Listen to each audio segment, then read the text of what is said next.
Hello, this is Hiro from Leathercraft School. Welcome to day 10 of intermediate course.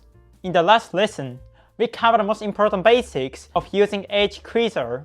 In this lesson, we will dive into a technique for creating crease lines that stay sharp and won't fade over time.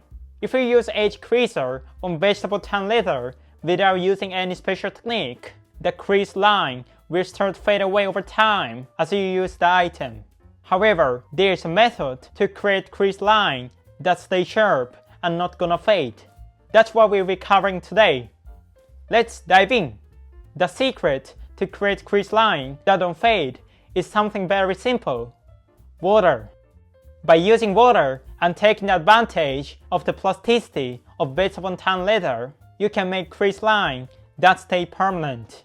Plasticity, in this case, means the ability of the leather to deform when the pressure is applied. And once that pressure is removed, the leather retains its new shape instead of bouncing back. Vegetable tan leather shows its highest plasticity when it absorbs water or heat. And skilled leather workers know how to switch between using the water or heat to get the best result. Now, you might already be guessing how this works, so let's go ahead and give it a try.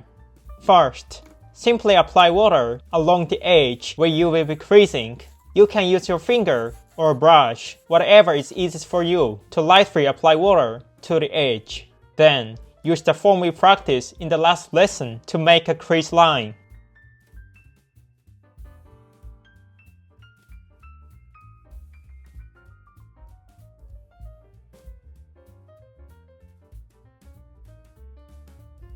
Just like this, you will see you can create a really strong, clear line. Because the leather's plasticity is activated as the water dries out, please don't bend the leather until it's completely dry. Now, to show the difference clearly, I will make another crease line without using water on the other side of this piece.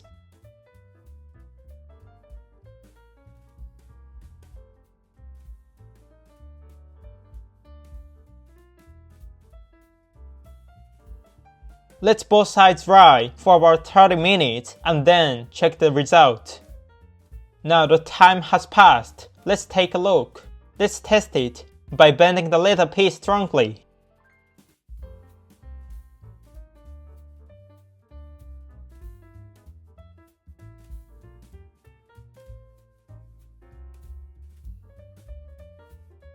As you can see, the side without water has almost disappeared.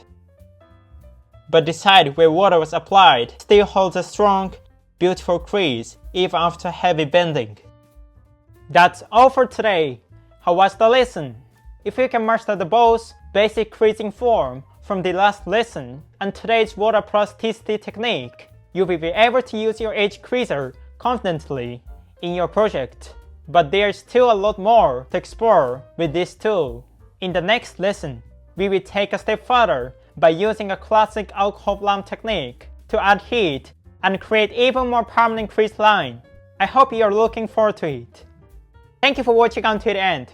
If you enjoyed today's lesson, please give me a like and subscribe for more Leathercraft tips.